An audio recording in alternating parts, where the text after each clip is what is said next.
And I'll start with a bit of a story. So last November, a group of 4 Rotarians and 1 Rotaractor, with a leader from our partner organisation, International Needs Australia, who I'll refer to as INA in future because it's a bit of a mouthful, we left Melbourne and travelled to Addis Ababa in Ethiopia. Addis is a busy, vibrant capital city, much like any other. But it was what we experienced after leaving the city that's really stayed with me. We drove out into the countryside, into regional communities in central Ethiopia. You can see the ring there where we went. And most of us will normally never see these places, let alone experience them. And very quickly, the contrast between what we take for granted and daily life there became impossible to ignore.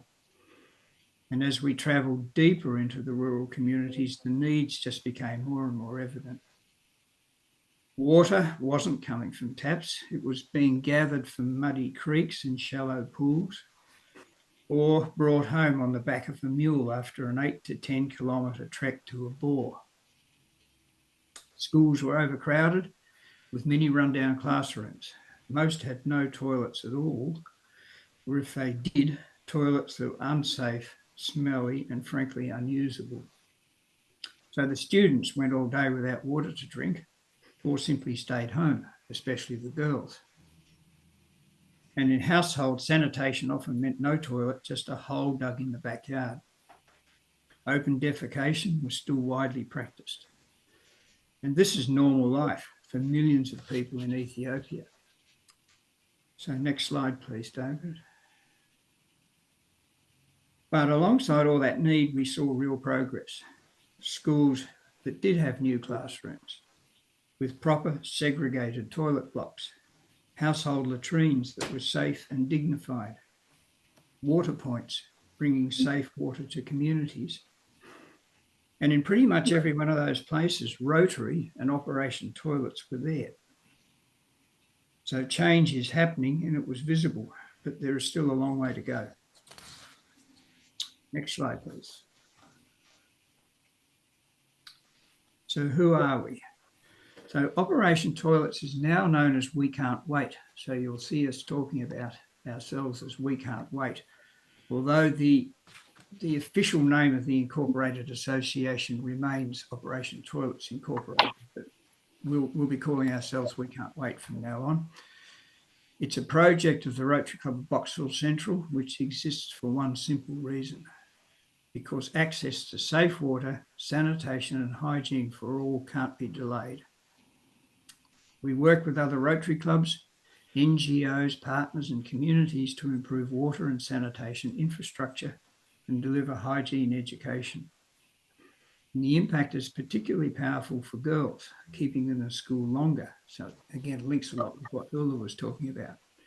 It's improving health, restoring dignity and creating hope for the future. Next, please. And Project EWASH is a practical example of how this works. So in collaboration with INA and their local partner, BBBC, I won't expand on that because it's lengthy, this 3-year program is building toilet blocks in 6 primary schools and latrines for more than 60 households each year, each of the 3 years. And some of those we had the privilege of visiting, as well as training local leaders, teachers and health workers. And the little boy in the middle at the bottom is actually demonstrating hand washing for his community group. This work is taking place in the Limo and Esha zones of central Ethiopia using the community-led total sanitation and hygiene approach, whereby the communities drive the process by identifying the needs and contributing to the work. It's about ownership, which leads to long-term impact and lasting change. And the good news is that Rotary's contribution is matched at least 1-to-1 by International Needs Australia through their DFAT accreditation. That is, we have access to government funding, and you can see on the screen the ratio between the Rotary funding and the DFAT funding. Next, please. So why are we going to Ethiopia? Well, the statistics alone are confronting enough. a rapidly growing population, extreme poverty, lack of access to safe water, and a government that doesn't provide the infrastructure for primary schools. So that's left to the communities to provide. And along with diminishing foreign aid, and particularly the withdrawal of US aid, this is all placing pressure on the communities and the NGOs. Actually, it would be quite interesting to see Australia's population pyramid. I suspect it looks quite different from what the Ethiopian one does that you've got there on the screen. So the next slide, please. But the real reason we do what we do isn't the numbers. The real reason is the people we met. Children who were so excited, happy and grateful just to be able to go to school safely.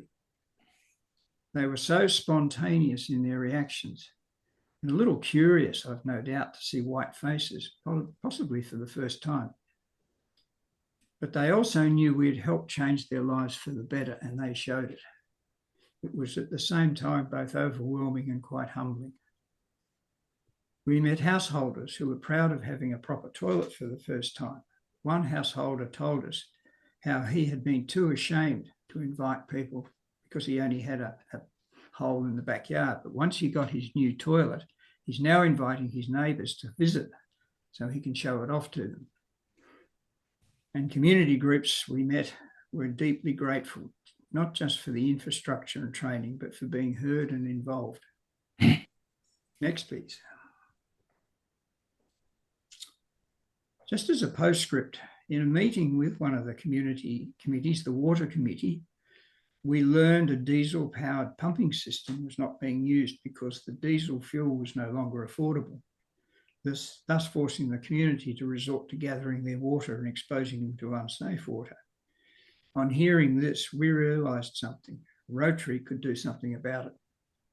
So on returning home, we organised for 5 clubs, as listed there, to immediately get together to raise the necessary funds to convert the system to affordable electric operation. And this is happening as we speak.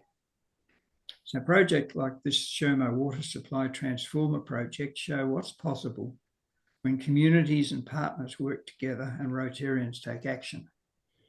You can read the full story on the Rotary Club of Box Hill Central website or in the We Can't Wait newsletter, and I will place the link to the newsletter in the chat at the end of my presentation. Next slide, please. So where do you fit in the picture? How can you help? Well, we still need funding to complete year 3 of Project EWASH, and we would greatly welcome your club's support. There are opportunities to join a future field trip, join the We Can't Wait team, or simply help spread the word. Come and stop by and for a chat. We'll be in Hobart. Visit the We Can't Wait website via the QR code on the screen, or contact me if you'd like a speaker at your club or to sign up for our newsletter. Every contribution, time, funding, advocacy helps replace unsafe water with clean water, build hygienic toilets and turn exclusion and marginalisation into opportunity. Because for these communities, and especially for the children, we can't wait any longer. Final slide, please, David. So here are some ways your club could help with funding, which are on your screen. And I suggest you take a screenshot and take this back to your board and members for their consideration. So many thanks for the opportunity to tell you about the EWASH project, and we hope you can join us in this worthwhile endeavour. Thank you. That's it.